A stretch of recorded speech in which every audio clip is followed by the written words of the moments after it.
The old idea is that each person has an ego. You could call it the little self. It thinks it's the big self. It sometimes thinks it's the only self. And it thinks it's at the center of itself, but it also can think it's at the center of the world, and yet it isn't. You can think of it as a ruler on a shaky throne. And what makes it shaky is it's not solidly grounded in the essence of life. It's kind of a construction made during childhood so we can present ourselves to the world and other people in a certain way. But it is a presentation that moves away from the real depths of life, what I call the deep soul, or Carl Jung called the deep self. And so the idea is we have to at times depart from the realm of the little self or the ego and descend towards what they call the greatest self hidden within, or the deep soul within each person. And the idea is the little self or the ego is actually connected to that deep self, but likes to pretend that it is the central self.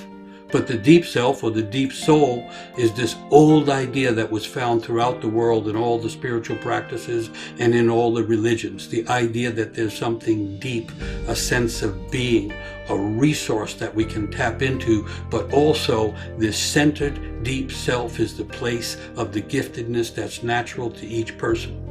And so the idea throughout life is to get more and more connected to that deep self and get more and more access to the inner gifts and learn how to bring them up and express them and put them out into the world, because that's what makes the world beautiful and meaningful. And the people that we admire the most are usually people who have found some conscious connection to their gifts and learn to give them. The beautiful singers and the musicians and the painters and all the people that bring beauty and meaning into the world.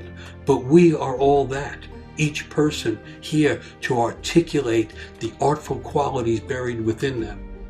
And everyone, when they awaken to the depths of their own soul, has knowledge and gifts to give and medicine to bring forth, because music is medicine and art is medicine, and being a good at conversation and being an empathic person is medicine.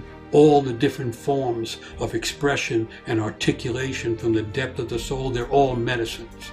And by now, I think we're all being called to be medicine people.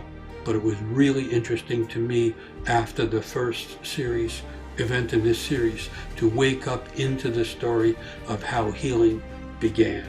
And I want to underline the idea that it begins when we look into the darkness, when we allow ourselves to face the unknown. The unknown only occurs at the edge of what we know. It's actually just past there, and it requires facing the darkness. And what I've learned from stories is it's not as if we have to figure it all out. We just have to get on the path that we're called to. We have to have the courage of facing the darkness inside as well as the darkness in the world. And we have to go as far as we can go.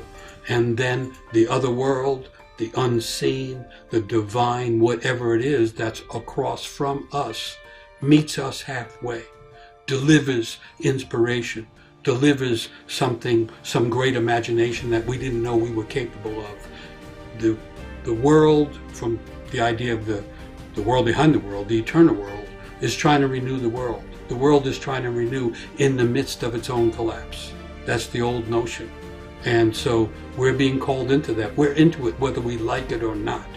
And so we might as well do the conscious descent in order to awaken more fully and then follow the path of awakening. I know I'm being general, but honestly, that's what I think we're here for. That's what the human soul has always been here for, to accept our lot in life. And the collective lot in life right now is suffering and pandemic and fear and anxiety. We accept that and then find in the darkness inside, in the underside of the lot of life, our connection to imagination and to the divine, and we live it out as best we can.